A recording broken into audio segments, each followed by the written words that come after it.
नमस्कार दोस्तों, स्वागत है आपका अपने चैनल टोटल मैथ्स पर। इस वीडियो में विषय हिंदी के काव्यबोध के अंतर्गत रस पढ़ने वाले हैं। तो यदि आप कक्षा 9वीं में, 10वीं में, 11वीं में या 12वीं में पढ़ते हैं तो आपके लिए यह वीडियो महत्वपूर्ण है और होने वाली वार्षिक परीक्षा के लिए महत्वपूर्ण प्रश्न इस वीडियो से आपको प्रश्न पत्र में देखने को मिल सकते हैं। तो चलिए स्टार्ट करते हैं वीडियो स्टार्ट करने से पहले एक निवेदन है, यदि आप चैनल पर नए हैं तो चैनल को सब्सक्राइब करें, वीडियो को लाइक करें और ज़्यादा से ज़्यादा लोगों तक शेयर करें। बेल आइकन प्रेस करें ताकि आने वाली हर एक वीडियो का नोटिफिकेशन आपके पास सबसे पहले पहुँचे। तो चलिए स्टार्ट करते हैं वीडियो और देखते हैं रस क्या होते हैं। परिभाषा देखते हैं रस की।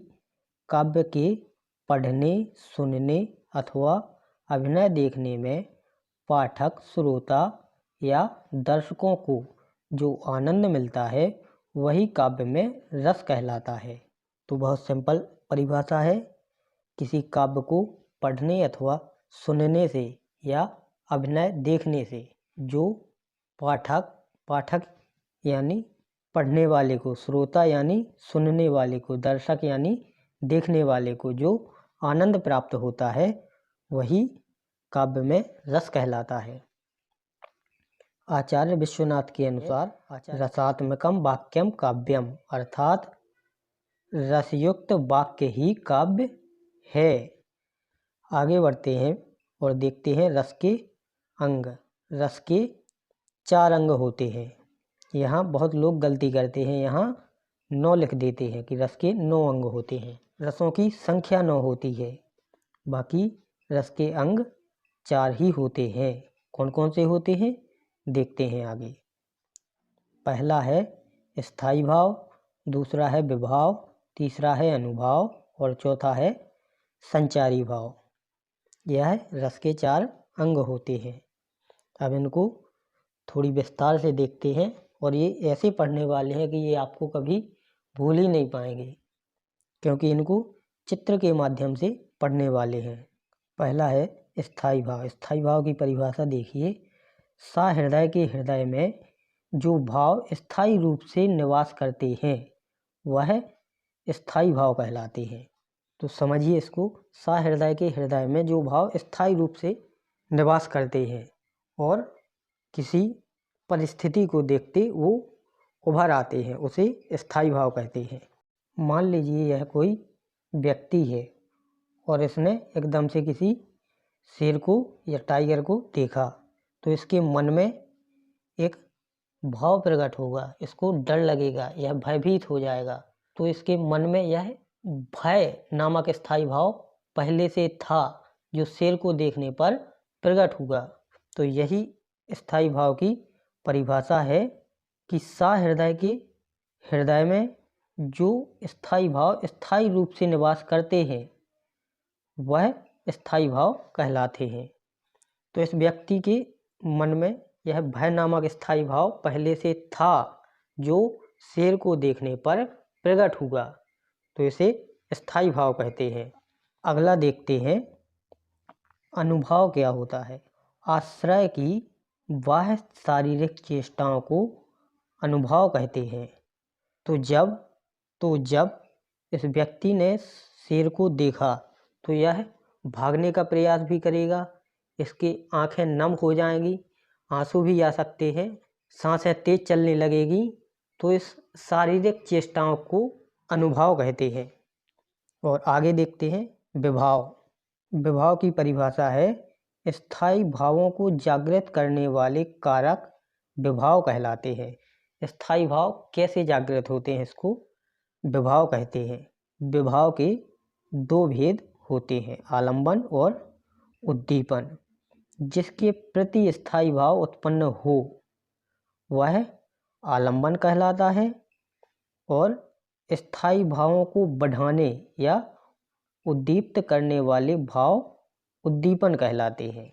तो इसको भी वही समझने का प्रयास करते हैं। क्या है डेफिनेशन विभाव की। जागृत करने वाले कारक। जागृत करने वाले कारक क्या है? शेर या टाइगर। तो इसे विभाव कहा जाएगा। इसके भेद दो होते हैं, आलम्बन और उद्दीपन। तो आलम्बन किसे कहेंगे? जिसके कारण स्थायी भाव उत्पन्न हुआ है। तो किसके कारण उत्पन्न हुआ है? इस शेर के कारण उत्पन्न हुआ है। और उद्दीपन क्या है? उद्दीपन है स्थायी भावों को बढ़ाने या उद्दीप्त करने। मान लो आप पहले से डरे हुए हैं और यह शेर गर्जने लगा, तो यह गर्जन क्या हुई? उद्दीपन। क्योंकि उद्दीपन की डेफिनेशन भी यही है, स्थायी भावों को बढ़ाने या उद्दीप्त करने वाले भाव को उद्दीपन कहते हैं। तो आप पहले से ही डरे हुए थे, उसी बीच शेर गरजने लगा या चिल्लाने लगा, तो आप और ज़्यादा डर गए या भयभीत हो गए, तो इसे उद्दीपन कहा जाएगा। और अगला है, चौथा है, बाय मिस्टेक ये लग गया, संचारी भाव।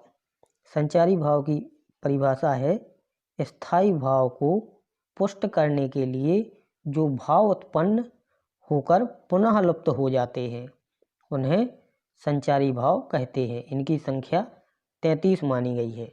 तो जब आप डरे हुए हैं तो आप अपने आप में प्रयास कर रहे हैं कि कुछ नहीं होगा, कुछ नहीं। जैसे ही शेर की प्रतिक्रिया देखते हैं तो फिर से डर जाते हैं, तो ये भाव उत्पन्न होकर पुनः लुप्त हो जाते हैं। आप हिम्मत तो करते हैं कि कुछ नहीं होगा, लेकिन यह संभव नहीं है, तो यह भाव पुनः लुप्त हो जाता है, तो इसे संचारी भाव कहते हैं। और इनकी संख्या 33 मानी गई है। यह इम्पोर्टेंट है वस्तुनिष्ठ प्रश्न के लिए।